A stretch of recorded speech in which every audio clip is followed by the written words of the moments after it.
Bonjour à tous et bienvenue pour les résultats de ce sondage que nous avons organisé avec Mayolek. Bonjour et bienvenue pour ces résultats de sondage un petit peu spéciaux puisqu'on va revenir sur les résultats de vos classifications, votre appréciation un peu globale de 5 films Disney précis, les 5 premiers et grands films animés qu'ils ont traités. Comme vous l'avez vu, le format change, ce n'est plus des notes, ce n'est plus des classements, c'est une sorte de méli-mélo qu'on vous a proposé et vous avez été 259 à voter, donc je trouve que c'est plutôt intéressant, ça montre que cette nouvelle perspective de sondage vous a plu et donc si les résultats vous plaisent, il y a de fortes chances qu'on continue avec les prochains films de la liste. Je précise que c'est une idée de Hugo, pas la mienne. C'est lui qui a proposé ça, c'est lui qui a trouvé ce concept-là pour renouveler un petit peu le tout, ce qui fait que en prenant en compte ça et la classification par genre comédie, tristesse, etc., que j'ai lancé avant, il y a moyen d'alterner entre les deux pour donner pas mal de nouveaux sondages, ce qui est plutôt cool si tant est qu'on puisse encore en faire. Cela dit, je suis bien content de ce que ça donne. J'ai pas énormément de choses à rajouter là-dessus, quoi. C'est vos appréciations un petit peu détaillées sur différents points des films en question, et c'est ce qu'on va voir tout de suite, en commençant déjà par déplacer un petit peu ça de façon à ce que ça puisse être mis sur le côté, et en voyant un petit peu en détail les résultats des films un par un, en commençant par Blanche-Neige. Alors pour ces nouveaux cas, je vais pas revenir en détail sur chaque personnage, vu que j'ai déjà fait pour une bonne partie d'entre eux. Hein, les seuls que j'ai pas traités en détail, c'est quoi? C'est le chasseur, pas mal. Le miroir, cool dans l'idée. Une fois qu'on va au-delà de la présence, c'est pas non plus un personnage très, très poussé, mais il a une présence. Et le prince, j'en ai rapidement parlé. Les nains aussi. Ouais. Un autre truc à pointer, c'est qu'on a mis à part la sorcière et la reine. C'est une initiative d'Hugo là aussi, parce que je ne lui ai pas demandé de base, mais même si pour moi c'est vraiment un changement de cap important pour le personnage, il faut dire ce qui est, c'est quand même deux facettes du même personnage, donc dans un sens ils devraient être comptabilisés ensemble. Ce qui fait que la reine aurait dû encore plus gagner qu'elle ne l'a fait en prenant en compte ça, ou peut-être moins, peut-être que certains se diraient ah, à cause de ça elle a été un petit peu rabaissée, mais vu que la sorcière est quand même bien placée derrière Grinchot et Blanche-Neige, je pense qu'on peut dire que la reine est gagnante sans conteste. Grincheux, sans souci, le nain préféré de tout le monde. Blanche-Neige qui est relativement bien considérée. Je sais qu'elle a tendance à se faire critiquer un petit peu sur son côté passif. J'estime que pour la situation dans laquelle on la met, elle n'a pas une mauvaise réaction, un mauvais comportement à ça. Je l'ai déjà un peu défendu là-dessus. Sinon, bon, juste pour revenir un tout petit peu en détail sur un truc, ça permet de faire un classement un peu précis de chacun des nains. Je suis plus sûr à 100% de comment je l'ai fait, mais il me semble, lorsqu'on a classé les sidekicks Disney, qu'on a considéré les 7 nains comme un tout. Là, on les a vus à part, donc Grincheux, grand gagnant, après Prof et Simplet. C'est clair que Prof, c'est celui qui est le plus mis en avant après Grincheux, c'est celui qui a un petit peu plus de personnalité, qui va au-delà du gimmick qu'on lui donne.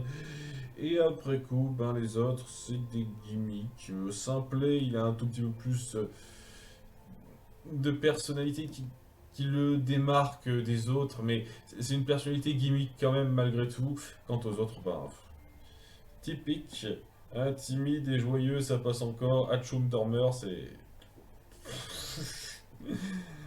Il faut remettre tout. Ah, mais c'est un peu comme les nains dans le Hobbit, hein, où au passage on n'arrête pas de gueuler sur la caractérisation un petit peu mal foutue des nains dans le Hobbit. Par contre, ça, personne vient gueuler sur la caractérisation des nains dans Blanche-Neige, quoi. C'est que, avec le nombre assez important de nains qu'on veut mettre en avant, dans une œuvre qui n'a pas une durée illimitée, c'est difficile de mettre en exergue tous les nains. Il y en a quelques-uns qui seront juste des soutiens comme ça, et on est parti sur l'idée cartoonesque d'en faire des gimmicks. Ça plaît à beaucoup, moi c'est pas le meilleur, mais c'est pas non plus comme s'il me déplaisait. Bon, le meilleur personnage de Blanche-Neige, c'est la reine, comme pour vous. C'est un personnage qui est assez horrifique, qui a une sorte de méchanceté froide qui se dégage. C'est pas théâtral comme la sorcière. D'ailleurs, j'ai séparé la reine de la sorcière parce que la sorcière pour moi elle est assez imbuvable, elle est beaucoup trop théâtrale. Et j'ai un petit peu le même problème avec Blanche-Neige, un petit peu moins exacerbé, mais tout de même, Blanche-Neige elle est aussi très théâtrale et c'est un petit peu dommage. Comme vous, en deuxième position derrière la reine, j'ai mis Grincheux, qui est pour moi le meilleur des nains. Tout le reste des nains est soit inutile, soit des gimmicks, hein, comme Hatchoum Dormeur, ou soit comme prof très irritant. Enfin, je trouve prof très irritant, à titre personnel. Le miroir et le chasseur, c'est des bons personnages, et quant au prince, je suis d'accord avec vous, il est très plat, et il mérite bien sa dernière place. Le cas suivant, on va parler des scènes qui ont le plus marqué. Et je vais pas aller dans le détail, je vais pas vous faire une liste précise. Je vais un petit peu me la jouer feignant avec ça en faisant un petit peu le topo des scènes qui ont pas trop marqué et celles qui sont sur le podium, hein. Alors déjà, tout ce qui est le réveil par le baiser du prince charmant, la rencontre au puits, toute la scène de la mine avec les nains, aucune scène avec les mains n'a vraiment marqué les gens. C'était difficile pour nous, il fallait quand même qu'on en cite une. Ces scènes-là sont pas grandement considérées, très peu de pourcentage. On a un top 4 avec un peu plus de considération, avec un peu plus de 10% pour le moment où Blanche-Neige croque la pomme, le moment de la course en forêt où Blanche-Neige a donc ses illusions de monstres à travers les arbres, et la mort de la reine qui est un peu excessive pour moi, mais j'avoue que visuellement ça fait le taf, quoi. Ça va bien dans le dramatique. Mais le numéro un sans conteste, c'est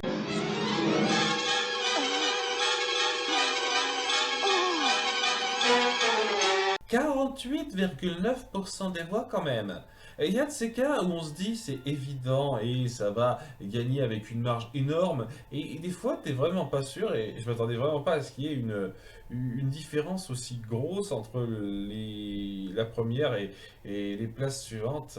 C'est étonnant, c'est étonnant. Je m'attendais à quelque chose de plus dispersé entre ça, la course en forêt. Mais apparemment, ça vous a vraiment impacté cette transformation qui, j'avoue, dans la mise en scène, outre bien le côté horrifique, elle se transforme.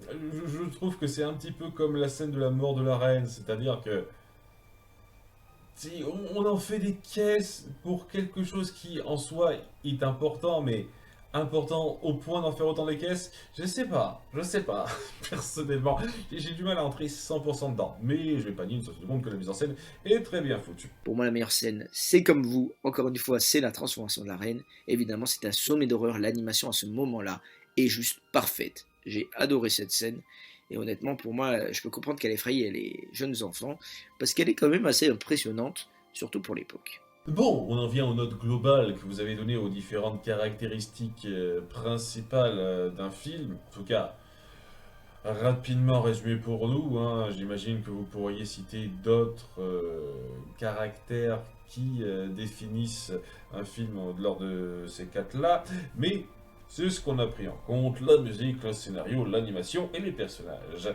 La musique, c'est un truc que Hugo fera pas mal dans sa critique de la chose, c'est qu'il viendra toujours pointer les chansons et pas voir le travail musical autour. C'est quand même un petit peu important de pointer le travail musical au-delà des chansons, parce que tout film important a sa propre musique, hein, même si c'est pas une comédie musicale. Et il y a un travail sur la musique qui est assez énorme.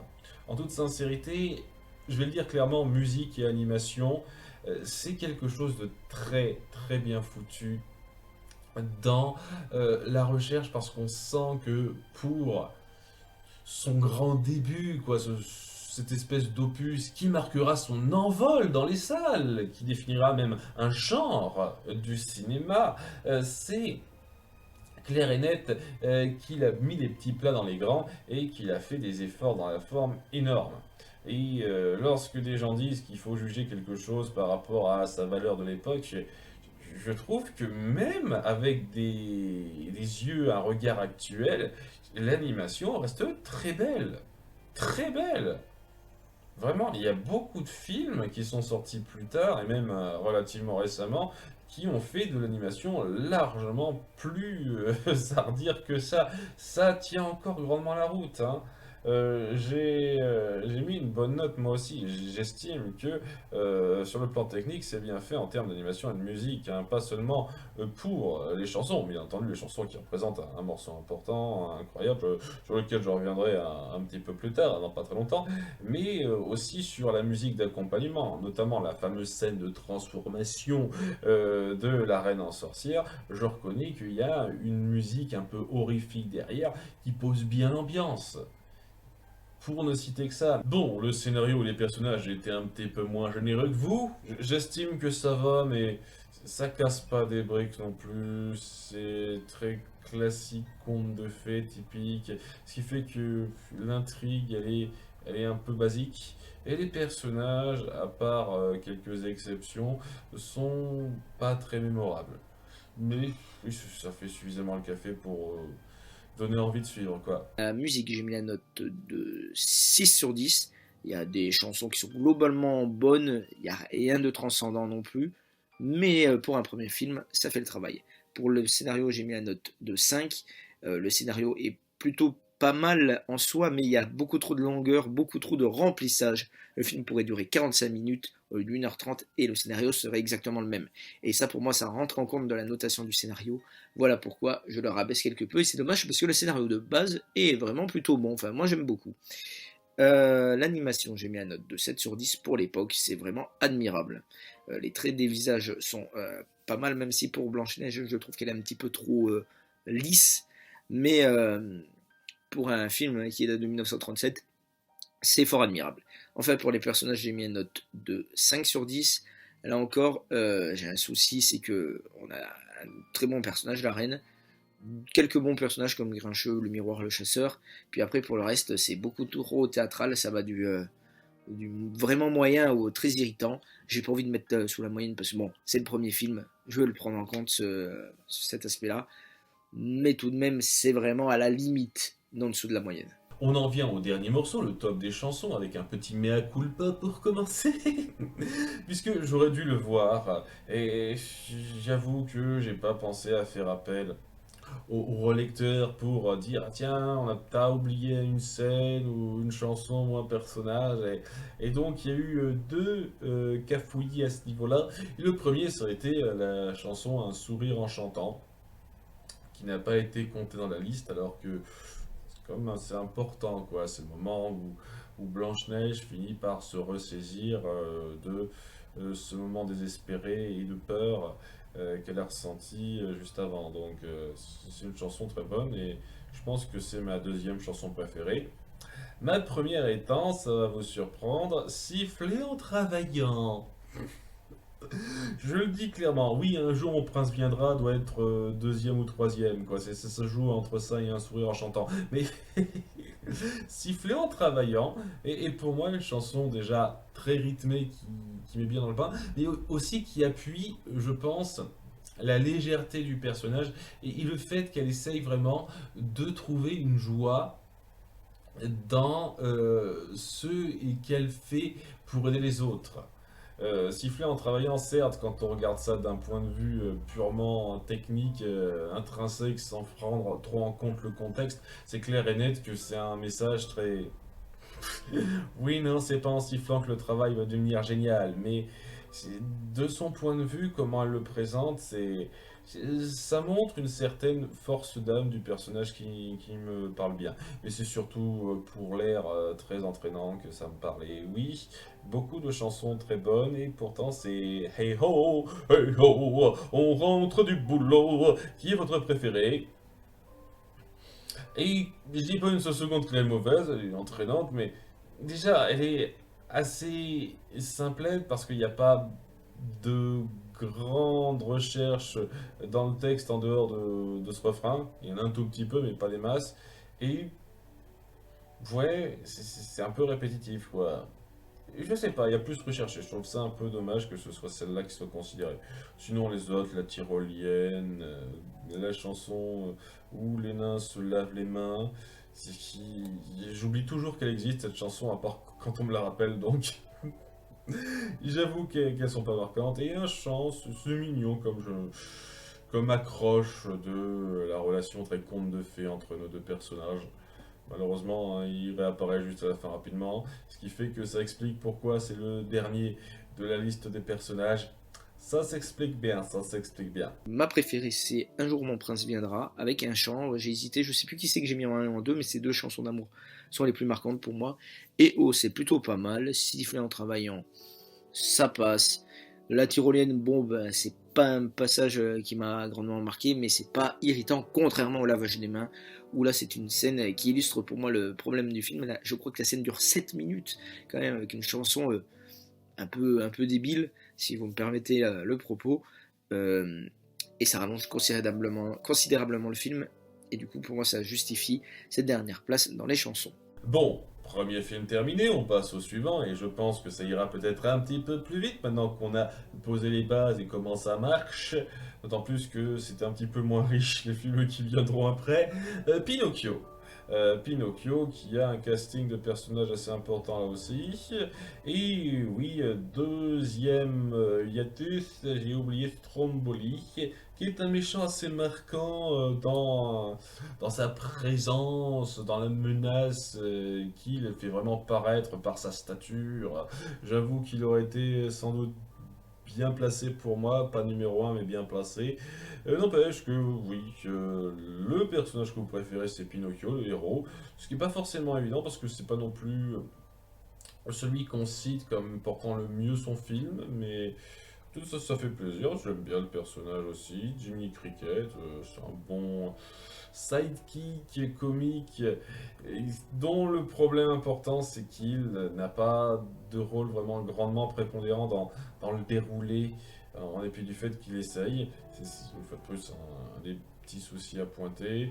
Gepetto, La Fée Bleue, Grand Coquin, Monstre, tout ça. Qu'est-ce que j'ai pas cité dans d'autres listes avant?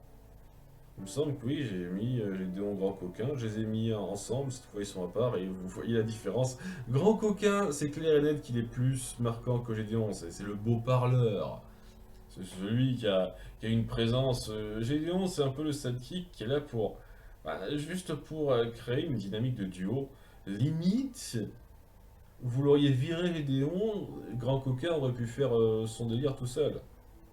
Il n'y a pas des masses de trucs qu'il apporte Gédéon, ce qui explique sa place, hein, vraiment. C'est clair et net que c'est Grand Coquin et sa façon de baratiner les gens et qui est le plus marquant. Vous mettez quand même les personnages gentils avant les personnages méchants et il faut reconnaître que pour la plupart de ces personnages méchants, étant donné qu'ils ont vraiment un segment d'apparition plus que un rôle marquant sur tout le long du film, c'est normal qu'ils aient été un petit peu moins marquants. N'empêche, j'en aurais cité quelques-uns un peu plus haut que ça. Et puis Stromboli, c'est vrai que c'est un manque, hein. Je m'excuse une fois de plus pour ça. Pour moi, le meilleur personnage de Pinocchio, c'est Pinocchio. J'aime bien Pinocchio, Geppetto, Jiminy se force un petit peu trop dans le film. Et du coup, ça me rabaisse un peu son jugement. Après, dans ce film, il n'y a aucun personnage qui est vraiment mauvais. Donc, la meilleure scène, à ce coup-ci, ça n'a pas été très compliqué, autant vous la montrer tout de suite. Je t'en prie, sors-moi de là, Pinocchio, t'es un copain. Appelle ta sauterelle, n'importe qui. Je suis totalement d'accord là-dessus. La scène de la transformation en âne, comme pour la transformation de la reine, c'est une scène qui est assez horrifique. Et donc, pour moi, ça rend, c'est un point culminant du film. Et ça rajoute un peu à l'ambiance vraiment terrifiante de ce film. Quelle surprise! Voilà, 55%, 54,8% des voix pour la transformation en âne. Ensuite, nous avons 14% pour la course-poursuite, ce qui était un morceau assez important là aussi, il faut reconnaître, à la course-poursuite contre Monstro à la fin. Et après, c'est des petits trucs, c'est 6, 5, 6%, avec le moment où il vient à la vie, le passage, le plaisir, le moment du théâtre, quoi. C'est des moments un petit peu pondérés de sa vie qui sont assez marquants, mais c'est clair et net que le pic, c'était la transformation en âne, quoi.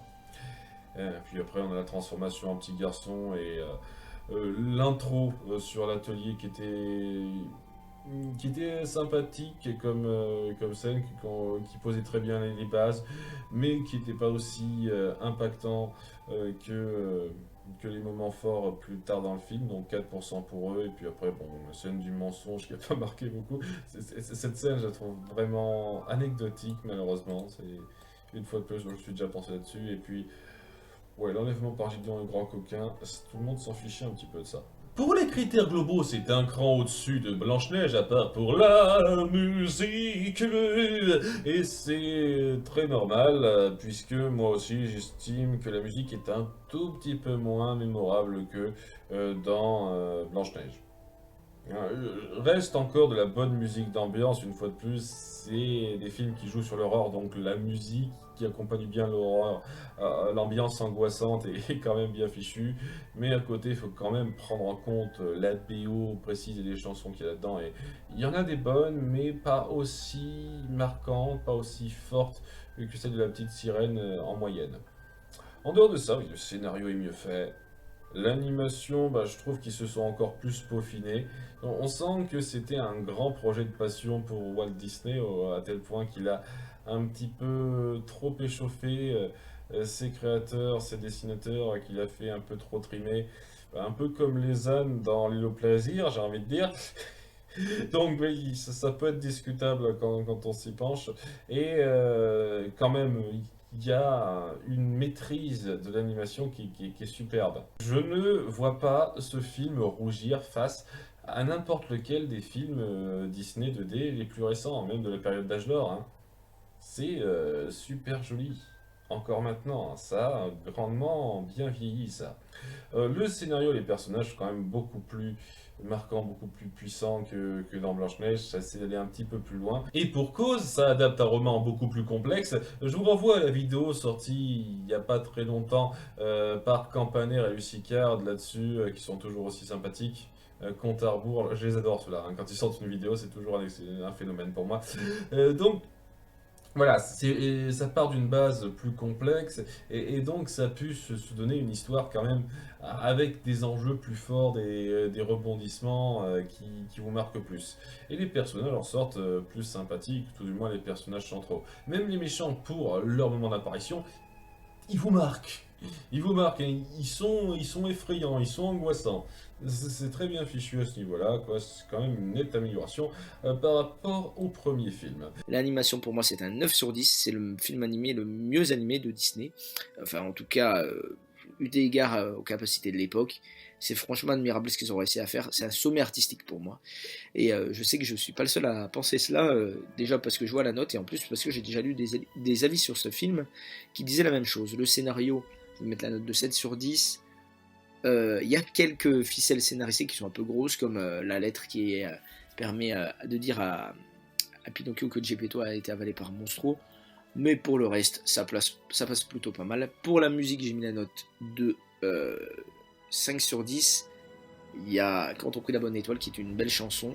Pour le reste, sans aucun lien et la vie d'artiste, c'est correct. Et puis le siffler vite que le Disney peut faire de mauvais avec la musique, c'est chanter pour chanter. Et là, c'est typiquement le cas. Ce qui nous amène aux chansons qui sont donc moins bonnes que Blanche-Neige, mais qui sont quand même très sympathiques. Quand on prit la bonne étoile, c'est un grand classique, c'est évident que c'est celui-là qui l'emporte.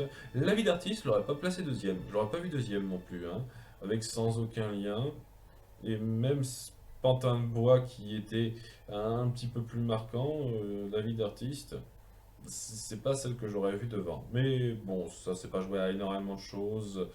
Et ouais, toutes ces chansons sont suffisamment bonnes et sympathiques pour laisser une trace, mais pas autant que Blanche-Neige, globalement. Et la dernière, Siffler vite, qui est, je pense, la plus faiblarde de la bande pour moi, et donc dernière place bien méritée.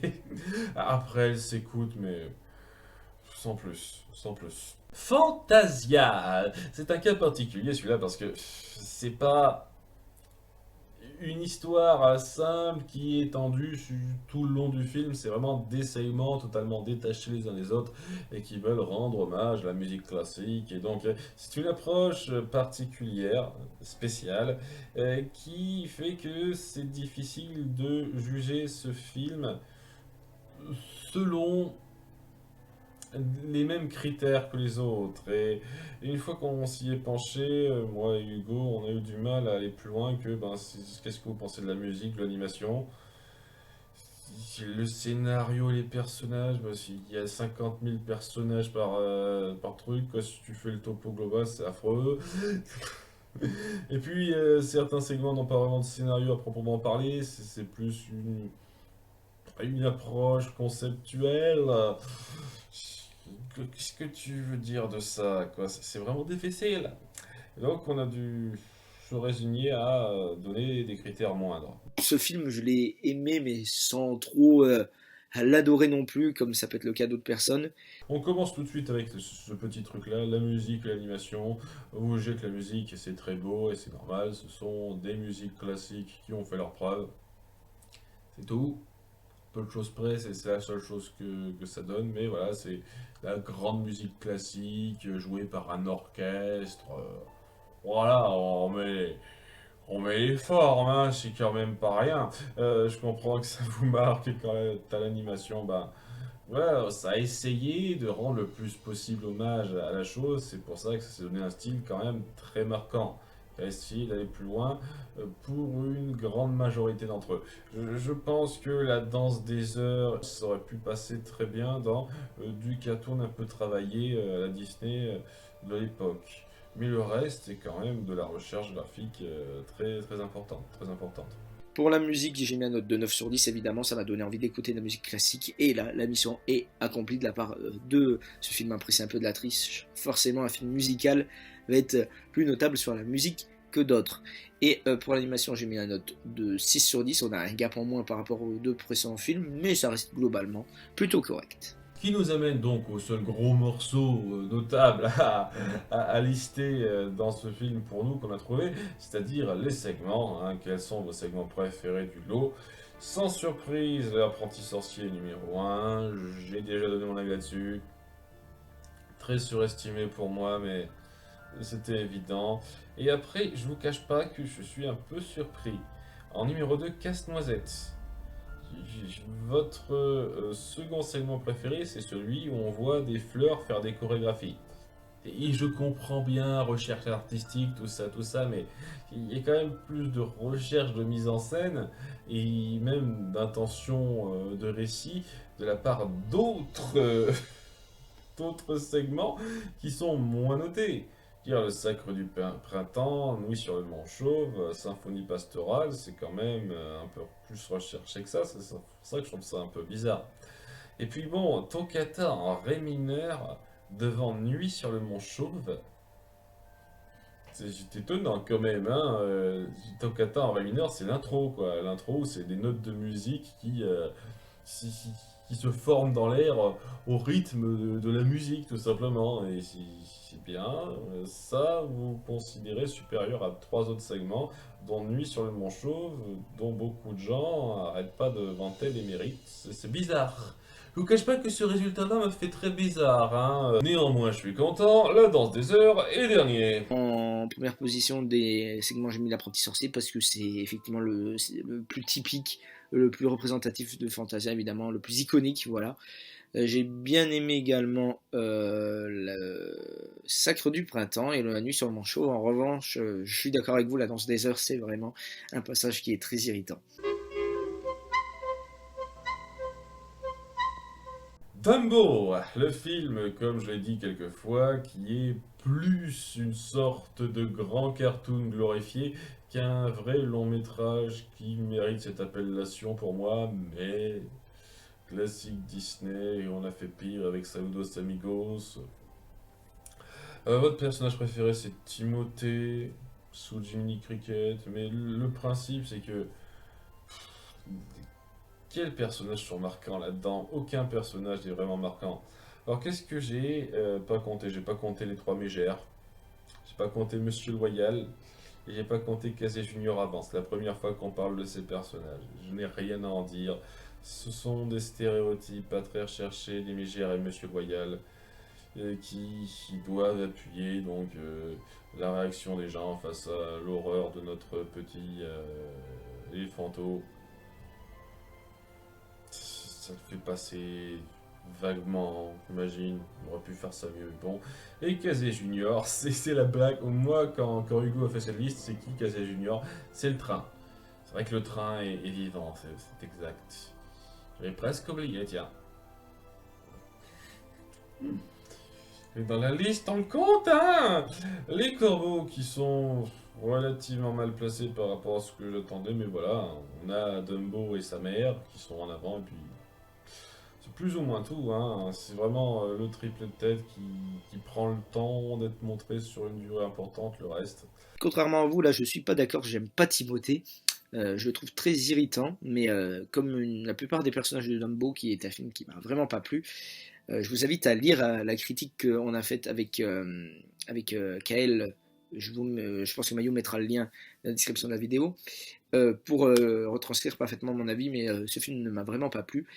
Pour moi, le meilleur personnage, c'est Jumbo. C'est Jumbo parce que c'est un personnage qui est très touchant, qui fait passer un paquet d'émotions, et c'est le seul personnage qui est notable de ce point de vue-là, parce que les autres, c'est des gimmicks, quoi. C'est des gimmicks qui sont là pour le cartoon, quand ils sont pas énervants, comme peut l'être Timothée, comme peuvent l'être les mégères, comme peuvent l'être pardon, les corbeaux. Alors, pour votre scène préférée, j'étais pas sûr à 100% parce que je savais que ça allait se jouer entre deux. Sinon, avant, donc, oui, le numéro au cirque, la naissance de Dumbo, ce genre de choses, ça n'a pas autant marqué. Hein. À partir du moment où on a un peu plus de 7-8%, ça peut être considéré comme une scène un peu vraiment marquante pour les gens, et ça commence avec le moment du combat de la mère de Dumbo, quoi, au début, quand elle se fait enfermer, ça a marqué un petit peu, avec 9%, ensuite en 14,6%, le premier vol de Dumbo vers la fin, qui est censé représenter sa consécration, qui fait un peu rusher et rapide pour moi, mais bon. Et enfin, en numéro 2, nous avons les éléphants roses avec 19,1%. Pas tant que ça quand on compare au numéro 1. Sèche tes pleurs, viens sur mon cœur, mon tout petit. Je suis une nouvelle fois d'accord avec vous. Le point culminant du film, ce sont les retrouvailles entre Jumbo et Dumbo, et d'ailleurs c'est illustré parfaitement par la chanson Mon tout petit, qui est la seule chanson que j'apprécie du film. Joli moment, je le reconnais, qui aurait pu être un tout petit peu mieux illustré dans l'image d'à côté, j'ai envie de dire, mais en dehors de ça, c'est un très bon moment de retrouvailles provisoires entre une mère et son fils, pour arriver à lui faire un tout petit peu plus endurer les horreurs qu'il doit subir par la suite. C'est quand même très mignon, ça je reconnais. C'est le point d'orgue du film en matière émotionnelle. Ça ne suffit pas à rendre le film génial. Une seule scène bien faite émotionnelle ne suffit pas à rendre automatiquement un film génial, pour moi. Mais cette scène est plutôt réussie dans cet ordre-là. Et sinon, ouais, je m'attendais à ce que ça joue entre ça et les éléphants roses. Je m'attendais à ce qu'il y ait un peu moins d'écart, mais quand même 30% d'écart, hein, et 49,4% des gens préfèrent Retrouvailles, alors que seulement 19% préfèrent la scène des éléphants roses. Je m'attendais à moins que ça en termes d'écart. Globalement, je me trouve un peu trop généreux avec les notes, même en termes d'animation, parce que ouais, c'est quand même beaucoup moins impactant que les premiers films. On sent que c'est parti un peu facilement dans le style cartoon à plusieurs moments, ça alors que ça s'évitait ce genre de choses les deux premiers films. Donc ouais, je ne l'ai pas mis aussi haut que ça en termes d'animation, et puis en termes de musique, scénario, personnage, ben, les personnages sont pas ultra marquants globalement, à part une scène, j'ai envie de dire. Le scénario, il est plat et il s'étend sur un truc qui peine à durer 1 heure et qui peine à être qualifié de long métrage. Et la musique, ben, il y a 2 chansons qui me plaisent, même en termes d'ambiance musicale, c'est la musique du cirque, quoi. Globalement, c'est ça, hein, à peu de choses près, c'est ce qu'on appuie la plupart du temps. Puis la musique triste, très typique, lorsque Dumbo subit quelques malheurs. Ça va, hein, ça fait le taf correctement, mais c'est pas le plus marquant. Hein. Donc ouais, hein, je trouve que c'est globalement un peu plus moyen que ça. Mais c'est pas non plus comme si on avait surnoté ça, hein. Je comprends qu'on puisse voir un côté joli là-dedans. L'animation, j'ai mis la note de 4 sur 10. Il y a des moments où l'animation est complètement aux fraises. Je veux dire, c'est largement en dessous de la moyenne de ce qu'est capable de faire Disney. Et on le voit parfaitement au moment où Dumbo pleure, il hoche la tête comme ça, il y a les larmes qui coulent. Je veux dire, c'est pas du tout au niveau de ce qu'est capable de faire Disney. Et c'est assez désolant de ce point de vue-là. La musique, 4 sur 10 aussi. Il n'y a que mon tout petit qui sauve l'honneur, parce que pour le reste, c'est quand même vraiment moyen. Le scénario, 4 sur 10. Encore une fois, je me répète, on ne sait pas où le film veut aller, et c'est assez désolant de ce point de vue-là. Et enfin, les personnages, je vais rester sur ma note de 4 sur 10. Jumbo sauve le film, parce que pour le reste, c'est quand même franchement très moyen, voire mauvais.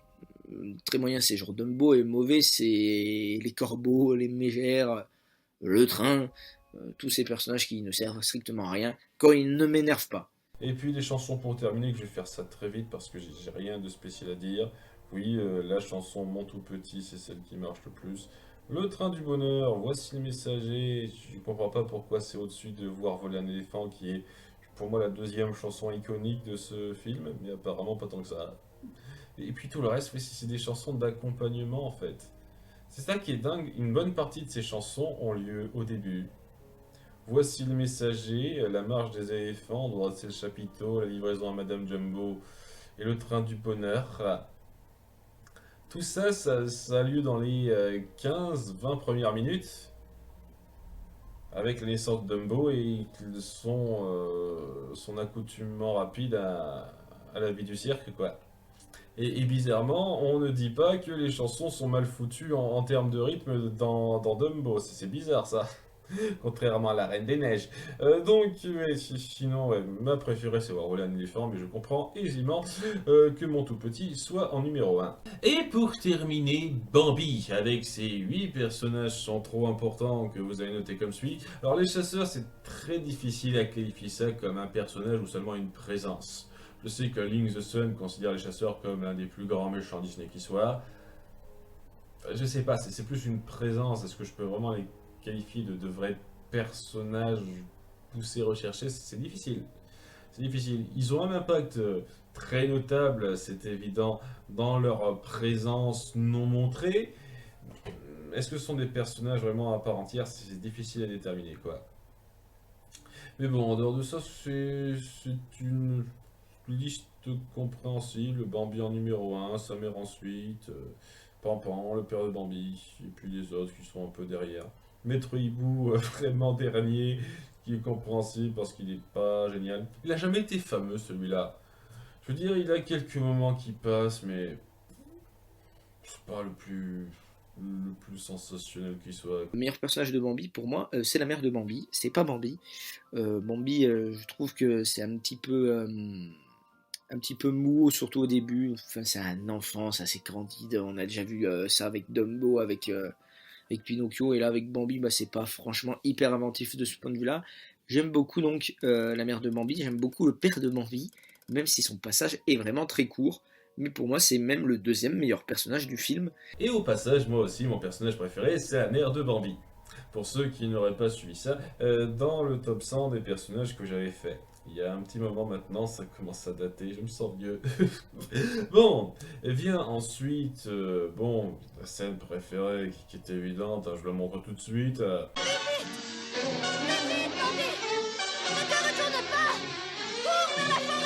Ah, je suis sûr que vous êtes scotché à votre siège, vous y attendez pas du tout. Hein. Donc oui, la mort de la mère de Bambi, 67% de voix pour cette scène-là. Une scène iconique qui continue de marquer les gens, les enfants, encore maintenant. C'est une référence indiscutable en la matière. Après, on a des scènes qui ont eu moins d'intérêt. En seconde place, c'est honorablement, il y a la scène de l'incendie de forêt sur la fin, qui a 14,3% des voix, ce qui est pas mal. Et après, on a des trucs La naissance de Bambi, qui était mignonnette, la découverte de la glace, au moment où il glisse tous dessus, c'est un moment plutôt joli, plutôt mignon. La scène des batifolades et la rencontre avec Fleur, par contre, ça n'a pas grandement marqué. Bah là, je suis pas d'accord avec vous, et je crois que je dois être le seul, ou on doit être deux à avoir voté pour cette scène, c'est la scène de la rencontre avec Fleur. Pour moi, c'est la première scène qui me vient en tête quand je pense à Bambi, plus que la scène de la mort de la mère, même si je comprends que c'est un moment qui est très touchant, mais au final, c'est tellement fait en arrière-plan, même si je sais que, et je conçois que cette scène soit notable, mais elle est tellement faite en arrière-plan que je peux pas la dénominer comme la scène la plus marquante du film. Pour moi, la première scène qui me vient en tête, c'est quand Bambi se retrouve museau à museau avec Fleur. Pour moi, c'est cette scène-là qui est la scène la plus marquante.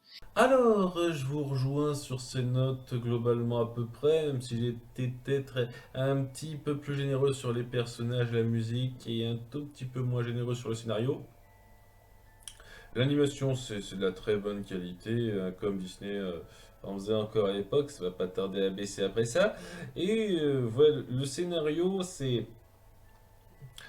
pas que c'est mauvais du tout, c'est que si on nommait le grand moment, le grand rebondissement de milieu de film, c'est pas non plus ce que j'appelle quelque chose de très recherché.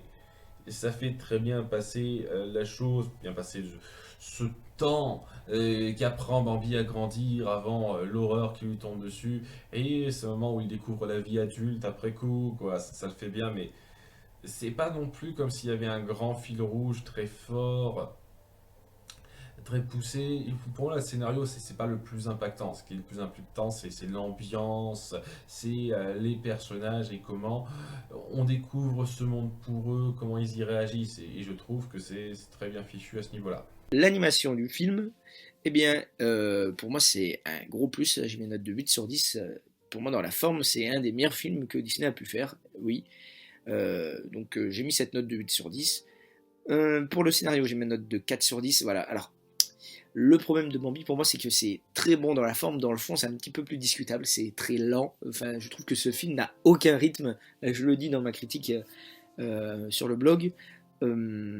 Il n'y a aucun rythme dans ce film et c'est assez désolant. J'aurais aimé qu'il y ait un petit peu plus d'action. Bon, alors il y a la scène de la mort de la mère de Bambi, mais à côté de ça, on passe beaucoup de temps à contempler. Je peux concevoir que ça plaise à beaucoup de gens. Moi, ça ne me plaît pas. Et un film où on passe son temps à contempler, pour moi, c'est pas un film avec un scénario qui est particulièrement notable. Voilà pourquoi j'ai mis une note de 4 sur 10.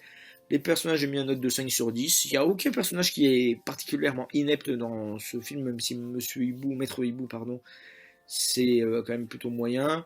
Mais après, Pampan, Fleur, Féline, c'est des personnages qui sont plutôt mignons. Bambi aussi. Puis bon, la mère de Bambi et le père de Bambi, comme je l'ai dit, ce sont les deux meilleurs personnages. Et enfin, pour la musique, j'ai mis une note de 6 sur 10. Alors, il y a la chanson du printemps qui est pas folle, mais pour le reste, les trois autres chansons, et surtout la chanson de la pluie, celle qui est la plus connue, c'est plutôt correct. Donc, je mets au-dessus de la moyenne. Et finalement, le top des chansons avec seulement 4. Il y a vraiment 4 chansons qui sont mises en avant. À ma connaissance, j'en vois pas un autre. J'ai essayé de me poser un petit peu, je me suis dit, ah tiens, c'était un petit peu court comme liste, il n'y en a pas une autre chanson, je n'ai pas trouvé d'autre. Mais ce sont des chansons qui sont toutes marquantes et qui ont leur importance dans le récit, dans l'ambiance que ça veut créer une fois de plus justement. La chanson de la pluie, il y a quelque chose d'un petit peu féerique, en ploc, plic, ploc, petite pluie folle, ça vous marque un petit peu. L'amour est un chant éternel, très bonne chanson d'intro pour montrer la puissance de l'amour dans la nature, pas seulement l'amour entre un homme et une femme qui se connaissent, etc. Mais sur l'amour d'un parent pour son enfant. Ça, c'est très joli. Et puis, c'est une sorte de thème qu'on veut faire passer, très simple, mais qui passe bien. Je chante pour toi. Ce moment où Bambi finit enfin par avoir sa relation sans aller dans le délire du batifolage. Lorsqu'on sort du délire du batifolage, ça passe très bien cette chanson-là. Et enfin, la chanson du printemps, que j'aime bien intrinsèquement, mais c'est clair et net que ça me pose un petit peu problème si on la considère dans son contexte et comment elle enchaîne quelque chose de façon pas très appropriée. C'est le petit truc que j'ai à redire sur cette chanson-là. Néanmoins, c'est de la bonne BO pour ce qu'on a. Ce sont 4 bonnes chansons pour moi. Et voilà, voilà, j'espère que ces résultats vous auront plu. On se retrouve le mois prochain pour un nouveau sondage. Et si ce format vous a plu, on pourrait le reprendre dans les prochains mois également. Pour l'instant, c'est bien parti pour poursuivre ça sur les prochains films Disney importants. Hein, on fera un petit peu le topo, mais si vous pouvez vous faire un petit peu une idée dans votre tête, si on y va 5 par 5, vous devez avoir une idée de quels seront les prochains films traités. Et je vous remercie à tous d'avoir suivi. À très bientôt pour de futurs sondages. Au revoir. On se retrouve le mois prochain. Bye.